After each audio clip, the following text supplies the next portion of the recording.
Welcome to the Great Detectives of Old Time Radio from Boise, Idaho. This is your host, Adam Graham. If you have a comment, email it to me, box13@greatdetectives.net. Follow us on Twitter at Radio Detectives and become one of our friends on Facebook. Facebook.com/Radio Detectives. Today's episode is brought to you in part by the financial support of our listeners. You can support the show on a one-time basis, support.greatdetectives.net, or become one of our friends on Patreon, patreon.greatdetectives.net, and support the show on an ongoing monthly basis. Also over at greatdetectives.net. This week, I'm including honorable mentions for my list of the top 10 best American radio detective performances. You can get all of my articles automatically sent to your Kindle. You can try that service out free for 2 weeks. Just search for Great Detectives of Old Time Radio in the Kindle store. Well, now it's time for today's episode of Dragnet. The original air date, May the 22nd of 1952, and it's the Big Shakedown. The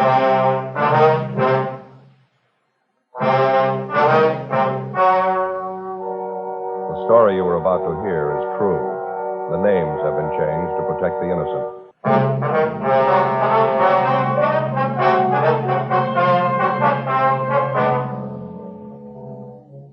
You're a detective sergeant. You're assigned to Wilshire Division, Vice Detail. An informant sends you word about an extortion racket going on in your area.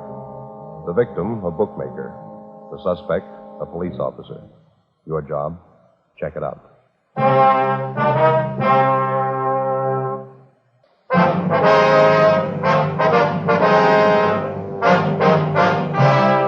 Dragnet, the documented drama of an actual crime.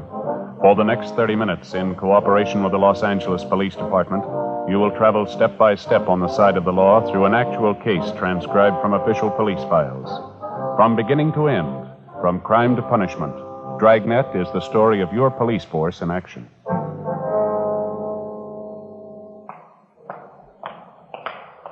It was Tuesday, October 18th. It was hot in Los Angeles. We were working the day watch out of Wilshire Division, Vice Detail. My partner's Frank Smith. The boss is Captain Hayes. My name's Friday. We were on the way downtown from the office, and it was 9:35 a.m. when we got to the felony section of the main jail, the interview room. Sit down, Mr. Lawrence. Right. Got your message when we checked in this morning. What's it about? Well, I finally made up my mind. I've had enough of this. Say, either one of you got a cigarette? I left mine back in the cell. Yeah, sure. Here you are, Lawrence. Oh, thanks. You bet. There's a match for you. Now, what's the story? What's on your mind? Well, I've been thinking about it most of the night. I didn't get very much sleep. So you remember yesterday? I mean, when you arrested me? Yeah. Well, it's just like I told you then. I'm not trying to kid anybody. I admit it. I've been taking a few bets. It wasn't any big operation, though. You know that. Just laying off a few bets for my friends, people in the neighborhood. We know all that, Lawrence. We went through that yesterday, didn't we? Yeah, I know. I just wanted to make sure we got it straight. We're not any big operators. We just ran the bookmaking as a sideline. Mm-hmm. Business hasn't been too good lately. Had to make it up somehow.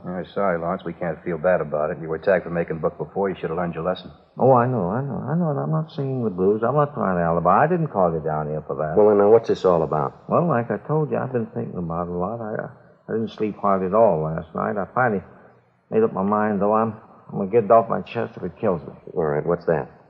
I'm no stoolie. I don't want to get anybody in trouble, but there's one thing I believe in, and that's playing it square, no matter what you do. Just like now, Sergeant, I ain't beating about the arrest. You know that. Well, what are you getting at? What do you want to tell us? Oh, all right.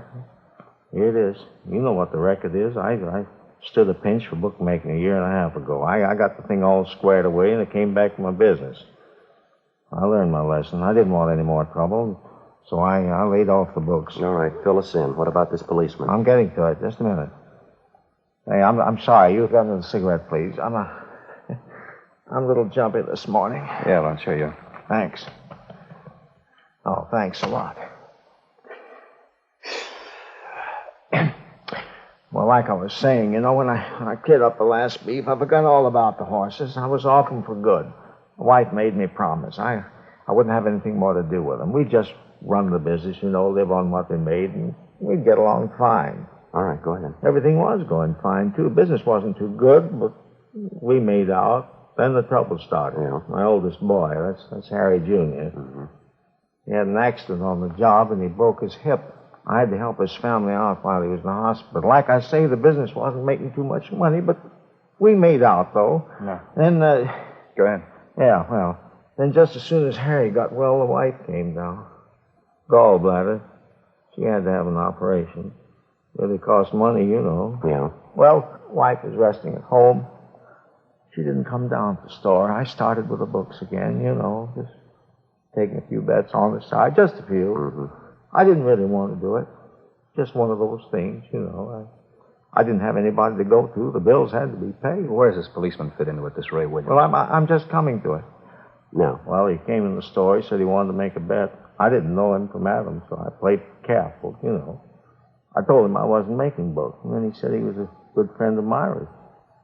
Myra, that's a gal who runs a beauty parlor on Crenshaw. She used to make books, but she isn't now. Yeah, we know the spot. Well, when he said that he knew Myra, I figured it was all right, so I took the bet. That's when it started. As soon as he makes the bet, he comes out and says he's a cop working for Vice. I thought he was just kidding, and he flashes this identification. What kind of identification? Bag? What kind of a bag? Well, I don't know. Just a bag. Looked all right. All right, have a look. This one here, was it like this one? I don't know. I didn't get too good a look at it. It might have been something like that. I don't know. You ask for any other identification? You volunteer to show you any? No, I didn't ask for any. I was scared. I just figured I was arrested again, that's all. He seemed to know all about the first pinch. I stood for making book. He told me that I'd been operating for about a month and a half. He said he had his eye on me. Mm-hmm. What did he do after he told you he was a policeman? Well, I started explaining to him how the thing shaped up, why I was making books again, how I had to pay up those doctor's bills. I tried to beg off. I told him that I'd quit right now. Then he turns around and tells me I don't have to. What do you mean? Well, that's just what he said. He didn't make sense to me either. And he went on, he told me I was operating in his district. He said it'd be okay if I went right along the way I was. He'd see to it that I didn't stand any pinches. Yes, sir. What else did he say? Well, he said he wasn't the only one who'd have to be taken care of. He said there was his partner. And a couple of guys over him, they'd have to be taken care of, too. He said the juice would cost me $100 a week. I tried to explain to him that, Yeah. Well, I told him that I wasn't operating big. I was just on the side. I said I wasn't making that much a week. All I was doing is about 50, that's all, just 50. Then he said, well, he says, all right, if that's the way you feel about it, I'll just take you down, book you now. Mm-hmm. Well, I told him I didn't want to stand the pinch again, and I'd do the best that I could. So he finally said, I'll give you 2 weeks to go ahead and open this thing up. He said I'd have to do more business because the juice was just going to cost me $100 a week. He didn't care how I got it. This policeman told you to go ahead and open up, huh? For $100 a week, you could go ahead and make book and nobody bother you. Yeah. Did your wife ever see this policeman, this fellow Williams? Yeah, she saw him. She saw him a couple of times. She saw me give him the money. Mm-hmm. Well, when did all this start? About the 1st of July. Paid him $100 every week since then. Yeah, I'm almost glad you fellas picked me up, honest, Sam. He was running in the ground. He had me in a bind. You say the man's name was Ray Williams, is that right? Yeah, that's right. You said he had a partner. Did you ever see him? No, I never did. Did Williams ever come in with anybody? Did you ever see him with anybody? Well, no. No matter of fact, I never did. One time I asked him who his partner was. He says, none of my business. What kind of a car does he drive? I don't know. Never came to my place in a car. He always walked. He came on foot. Do you know anything else about him? Where does he live? I don't know. He never told me. He never told me anything, you see? Nothing. Once I asked him what station he was working out of, who his boss was. He got a little hard with me. He told me not to get nosy, not to ask so many questions. Is there anything else you can tell us about Williams? Maybe where he hangs out, people he knows? Anything you figure will help us?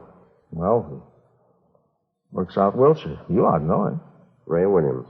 Yeah, Ray Williams. The policeman. Not in my book. Frank and I continued questioning the prisoner, Harold Lawrence, and he gave us a complete description of the extortionist, the man he knew as Officer Ray Williams. Frank got on the phone, notified the commander of Internal Affairs Division of the latest development, and he advised us to bring the prisoner to his office immediately. We signed Lawrence out of the main jail for investigation and took him to the City Hall, room 37. With the help of Sergeants Lloyd Reiner and Floyd Phillips, we started checking through the personnel files for the suspect. Neither Frank nor myself recognized the name or the description of Williams as given us by Lawrence. The first step was to show the prisoner photographs of every police officer in the department, regardless of rank or detail. He was unable to make an identification. We then showed him photographs of all police officers, retired or otherwise. He failed to identify any of them as Williams. We showed him photographs of all civilian employees of the department. Again, no identification. He was unable to find anyone who even closely resembled the extortionist. Not satisfied with this, the prisoner was shown photographs of all law enforcement agencies' personnel in the area. The same results. No identification. 4:18 p.m. While Reiner and Phillips continued checking on their end, we returned the prisoner to the main jail, and then Frank and I drove out to see his wife, Mrs. Mildred Lawrence. We located her at Lawrence's place of business, a small pet shop just off Wilshire Boulevard.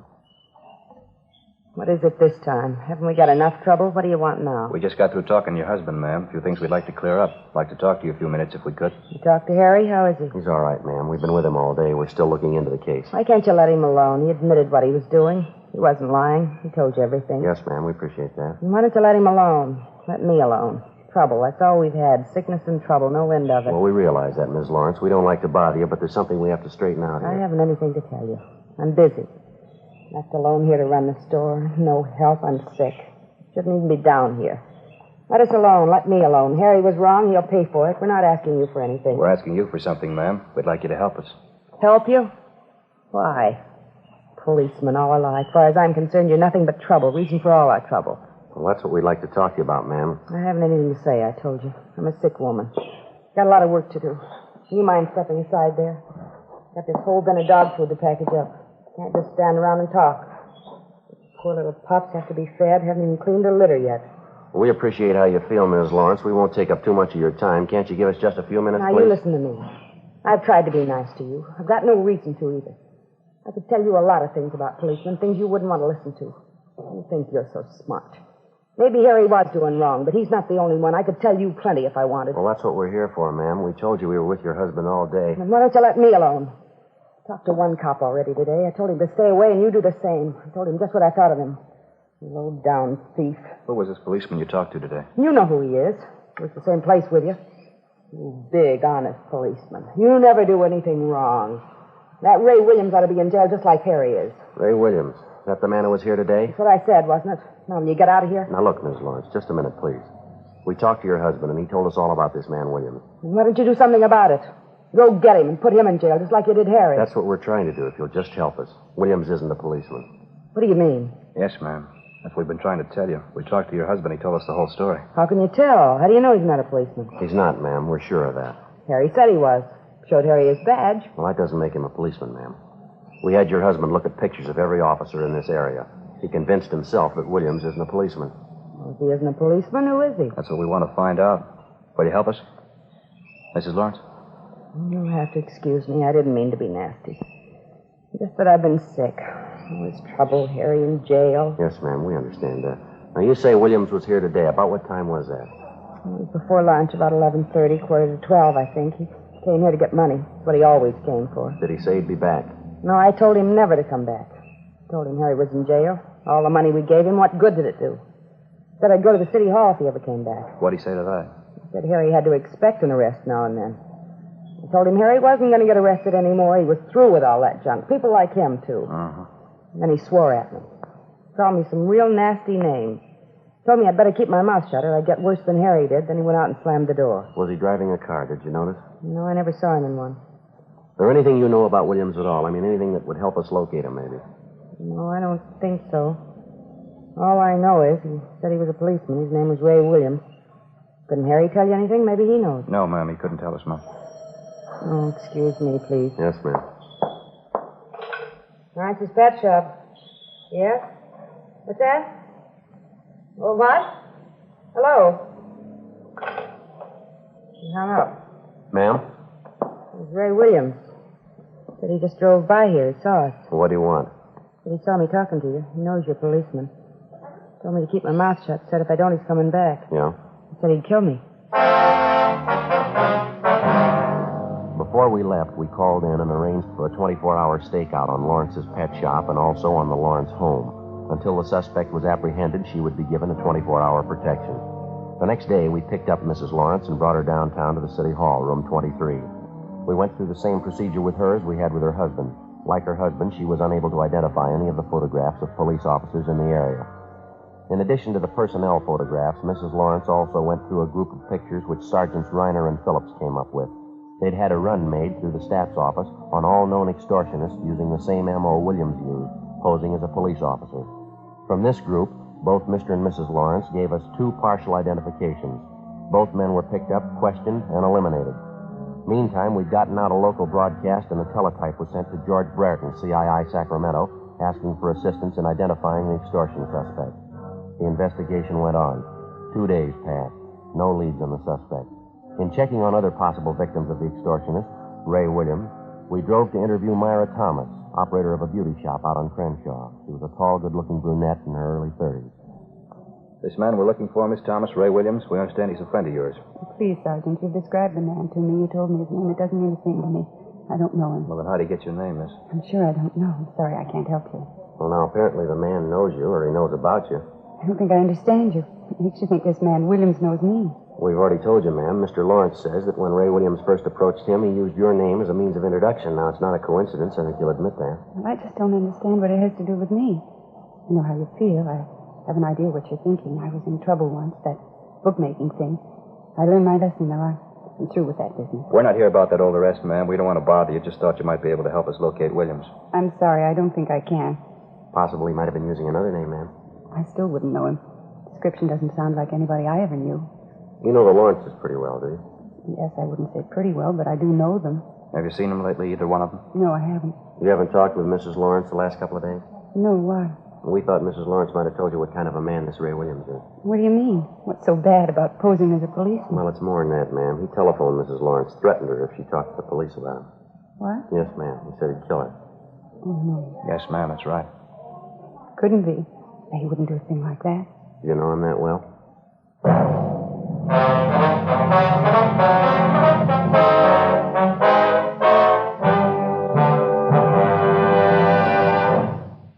You are listening to Dragnet, authentic stories of your police force in action.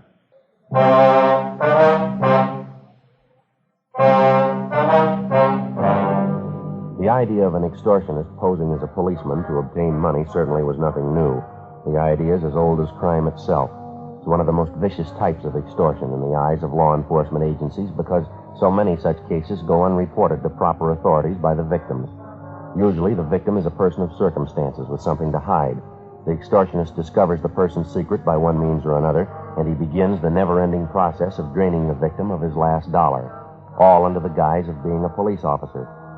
If the victim's intelligent enough, at the first approach by the extortionist, he takes the matter to the proper authorities. If he isn't, and he's lucky enough eventually to escape the extortion trap, he goes on for the rest of his life believing that a man who was hired to protect him was the source of all his trouble. And for the rest of his life, he hangs on to his idea, and he passes it on to others, a complete disrespect for law and law enforcement officers. Saturday, October 22nd, 2:15 p.m., Frank Smith and I continued questioning the beauty shop operator, Myra Thomas. The more we talked with her, the more we were convinced that she was acquainted with the suspect, Ray Williams. In order to convince her of the suspect's viciousness, we drove her over to see Mrs. Lawrence at the pet shop. After their talk, we drove Myra Thomas back to the beauty shop, and she told us the story. Guess I have to admit it. He certainly had me fooled. I thought he was a policeman. You say he showed you his identification, ma'am. I mean, when he first approached you. Yes, he showed me a badge. It looked authentic to me. And the way he talked, the things he said, I thought he was a policeman. I really did. Well, now, you've heard our end of the story, Miss Thomas. You've talked to Mrs. Lawrence. Are you willing to help us now? It won't get around, will it? Won't be in the newspapers? They won't get it from us, no. You won't tell my husband, will you? He doesn't have to know all about this. No, ma'am. Not unless you want him to. Well, I don't. We're not getting along too well as it is. Williams is the trouble, too. Guess I should have told you when you first asked me. What's that, miss? Just like the Lawrences, I was paying him off, too. A lot longer than the Lawrences. Every week I paid him, and I couldn't tell anyone. Couldn't even tell my husband. What's that, ma'am? Guess I thought I was smart, the bookmaking thing, I mean. Started taking a few bets from the girls in the shop, just small ones. I didn't mean anything by it. And Miss Williams came in one day. Said his girlfriend made a bet with me and wanted to place one, too. Mm-hmm. Did you take it? Yes, like I told you, I thought I was smart. As soon as I took the bet, he showed me the badge, told me he was a police officer. That's when it started. Same thing. like Lawrence's. How about after you were arrested, Miss Thomas? What happened with Williams then?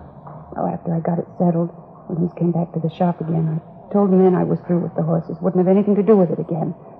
After that, I didn't see him for a while. Sure was glad. You've seen him since? You know where we can locate him now?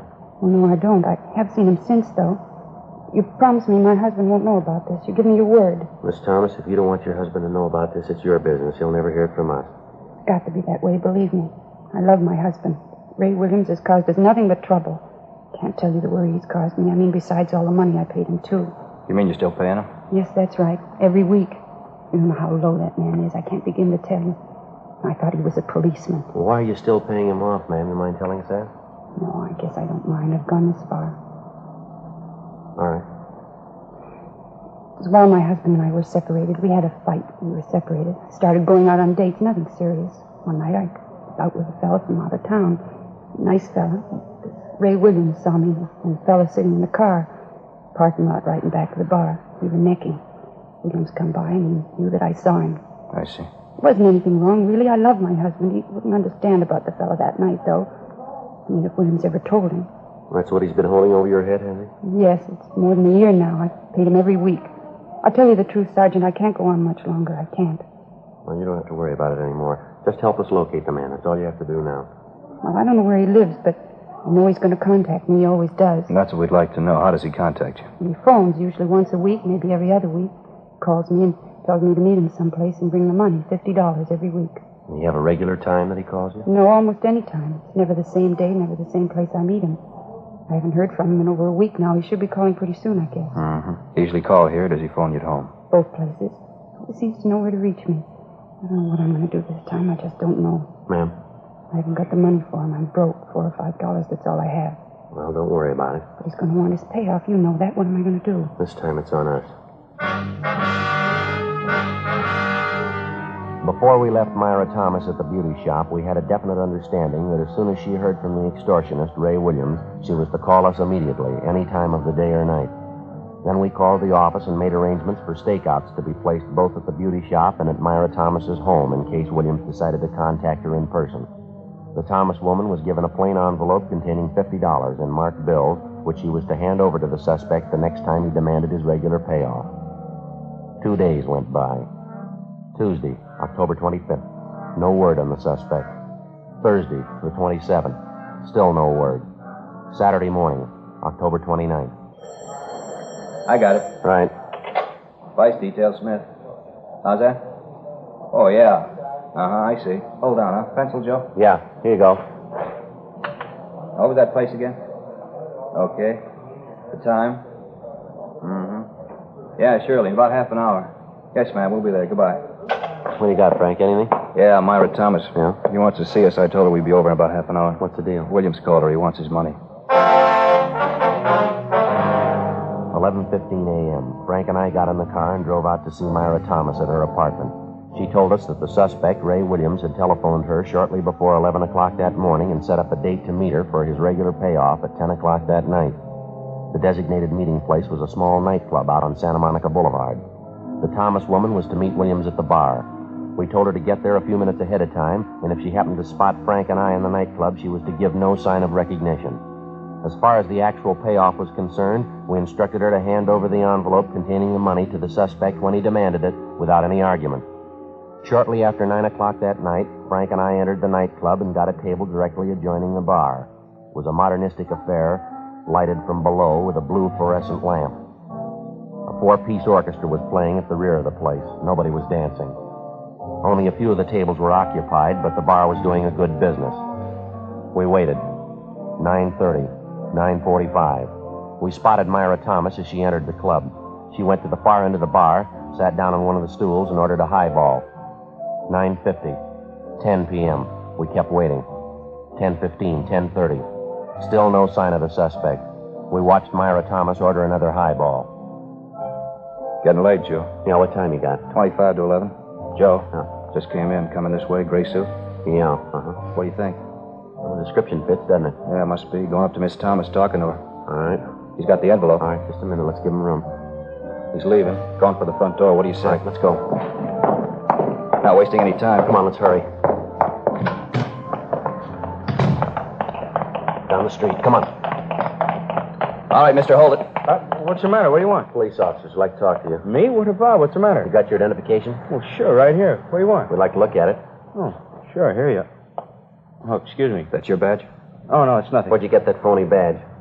Friend of mine? Why, what's the matter? What do you got in your right-hand pocket? Nothing, just an envelope. Why? Is there money in that envelope? What'd you say? I said, is there any money in that envelope? Currency. Yeah, I think so. Why? What's the difference? You know the serial numbers on the bills in that envelope? Look, I don't know what you mean, serial numbers on the money. What are you getting at? You got 7 pieces of paper money in that envelope. 3 $10 bills and 4 5s. Yeah, what about it? Extortion, mister. You know the pitch. Now, come on, let's go. Now, hold it. Wait a minute. Let's get this straight, huh? So I got an envelope in my pocket. Ordinary envelope. That's supposed to make me a criminal? No, no more than that badge makes you a cop. Come on.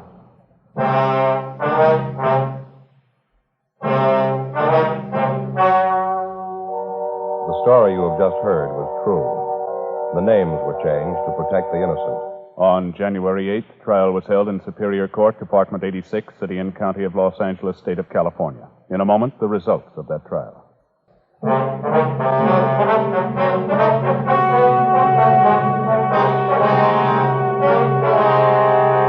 Raymond Edward Williams was tried and convicted of extortion, 1 count, and impersonating an officer, 1 count. He received sentences as prescribed by law and is now serving his term in the state penitentiary.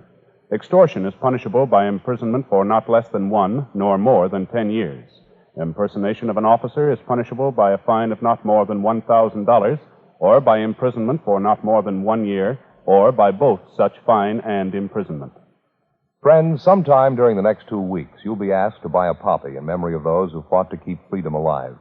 Give generously when you're asked, and wear your poppy proudly.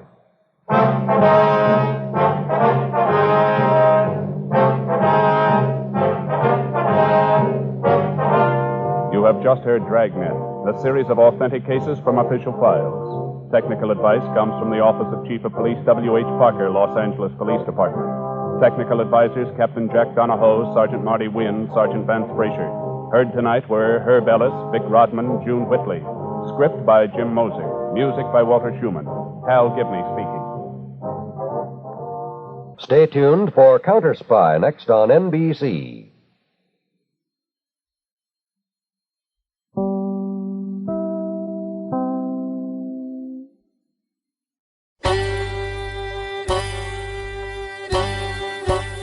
Hi, this is Andrew from OTRWesterns.com. I wanted to invite you to come take a look at our site where we put out podcasts of old-time radio westerns. Check us out at OTRWesterns.com. You're listening to The Great Detectives of Old Time Radio with Adam Graham. Now let's get back into the show.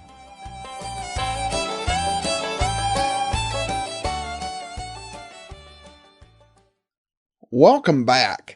This sort of racket is something that Dragnet would revisit throughout its history, both on television and on radio. And the big reputational risk to the police department is usually hinted at, but here Friday spells it out pretty explicitly. This is a solid episode, really helped out by all of the great supporting characters. And you get to see the sense of realism.